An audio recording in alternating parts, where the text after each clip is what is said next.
Hello my fellow smug ones, I hope you're all okay. Well that's right, after years of backing Remain and trying to get second referendums and things like that, Keir Starmer is finally going to tell MPs to support a Brexit deal.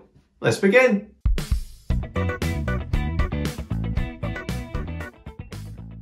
Okay, this story is from the Sun newspaper online and it says, Sir Keir, it's not Sir in my book, but anyway, Sir Keir Starmer will order Labour MPs to back a Brexit deal to try and win back the North, it's his allies claim. But yes, quite a lot of Brexit votes did come from the North. But no, I'm not going to get into the whole Brexit Leave versus Remain argument.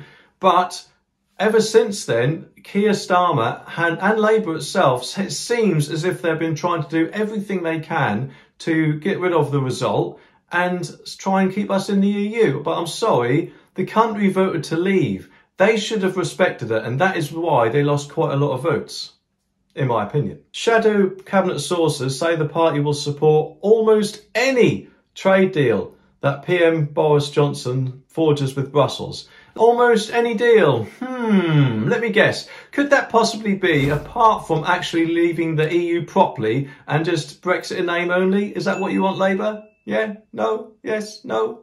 Have to wait and see, I guess, won't we? Although the problem is any deal that is signed will be based predominantly on the withdrawal agreement, which was Theresa May's surrender deal, as Boris called it, because it leaves us tied to the EU. Now, Boris has obviously tried to undo quite a lot of that, because since voting to leave, we should be treated as an independent country, not under the jurisdiction of the EU courts or tied to their regulations. We should be in charge of our own things because that is what we voted for. They hope that doing so will put the issue to bed for good and bring back the trust of red wall voters lost to the Tories in last year's election. Well, I hope they've learnt their lesson.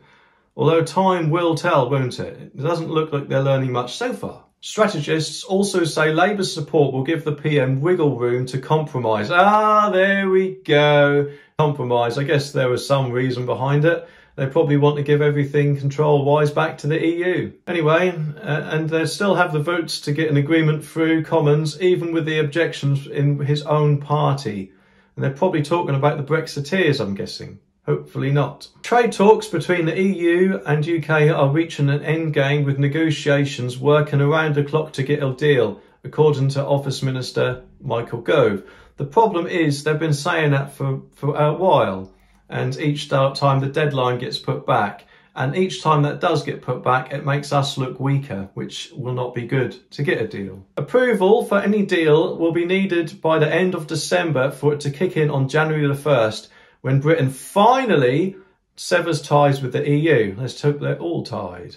And then we'll hopefully see that Project Fear was just that, fear, because at the end of the day, no one has a crystal ball, except Mystic Meg, obviously. Labour officially said tonight, no decision has been taken about whipping on the votes. That's what they call it when they want their votes to be done a certain way. But Sir Keir ally Rachel Reeves is said to have told Labour MPs that he is leaning towards backing the plan. So it'll be interesting to see what happens here, won't it? Especially as it's now finally coming to an end. After years and years of arguing and dirty tricks, quite a lot by the Speaker of Remain, John Bercow. Glad he's gone. So now hopefully we'll be able to move on and prosper as a country with all the new trade deals we're signing. Anyway, what do you think? You can let me know down in the comments. If you want to see more videos like this, you can let me know by giving the video a like. Subscribe to stay updated, and I'll see you in the next one.